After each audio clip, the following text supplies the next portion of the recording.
Thank you, Mr. Chair. Mayor Johnson, there's been much talk about Chicago and its enforcement of laws to rid our communities of criminals, so I want to give you a chance to address some of these questions. First, Mayor Johnson, the city of Chicago operates under 4 sets of laws: federal, state, county, and of course, Chicago's own laws, right? That is correct. And most of these laws are not within Chicago's sole power to change. For example, the Illinois Trust Act, a state law, was enacted in 2017 by then Republican Governor Bruce Rauner and dictates interactions between ICE and law enforcement, right? That is correct. And under Chicago's own law, I have a copy of it right here, Chicago is required to help ICE whenever ICE presents a judicial criminal warrant for an arrest, correct? Yes. In fact, Chicago has assisted ICE with criminal warrants in the past, right? Yes. So just to clear it up, any time that ICE does the work and goes to a court to get a criminal warrant to arrest somebody, the city of Chicago not only is required to, but does cooperate to remove that criminal from our community, right? That is correct. Let me turn to another topic. President Trump has said many things about Chicago, including that it is, I have this NBC News report, worse than Afghanistan. Mayor, I'd suggest the facts suggest otherwise. For example, Condé Nast recently named Chicago the best big city in America 8 years in a row. A friendly amendment, best freaking city in the world, city of Chicago. Chicago is the largest rail hub in America.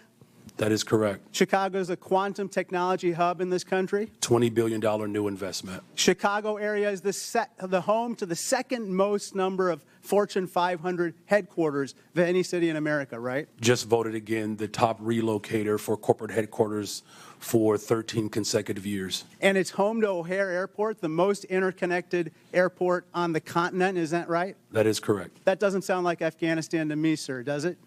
The city of Chicago is a beautiful place. We also have 20% of the world's fresh water right in our front yard. Our restaurants are amazing. In fact, everything that is dope about America comes from Chicago.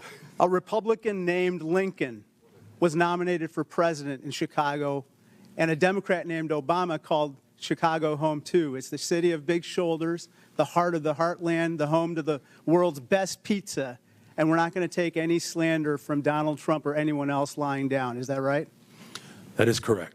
Sir, I want to turn your attention to another topic. Mayor Johnson, you'd agree with me that high grocery prices are among the top concerns for the people of Chicago, right? The economic conditions that are unfortunately that are not being addressed by Washington has caused a great deal of trepidation and anxiety. Mayor Wu, according to USDA, the wholesale cost of a dozen eggs has gone from $6.59 since January 19th when Donald Trump took office to $8.39, a 27% increase, and this has got to anger Bostonians, right?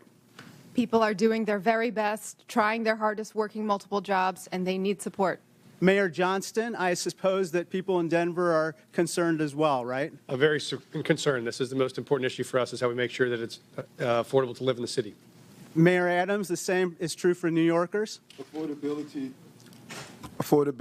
is an issue that's impacting our city, and that's why we're doing the best we can to put $30 billion back in the pockets of working class people.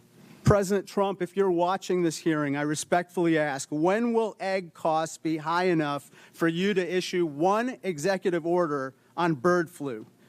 $10 a carton, $15 a carton? It'll soon be cheaper to buy a magazine for an AK-47 than to buy breakfast. This is flat out wrong. Turn to my last topic. Interestingly, last night in a record-long address, the president did not mention the word Medicaid once, which is top of mind for everyone. Mayor Johnson, you don't dispute that 1.6 million people in Cook County are enrolled in Medicaid, right? I do not dispute that. In fact, in most of our safety net hospitals, 70% of the individuals that are being serviced are being serviced through Medicaid. I recently received outreach from Lurie Children's, a preeminent children's hospital located in Chicago. They said, quote, slashing Medicaid will put access to care for all children in our state at risk.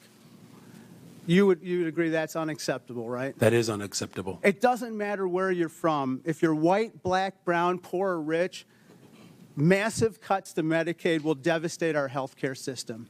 Thank you, and I yield back.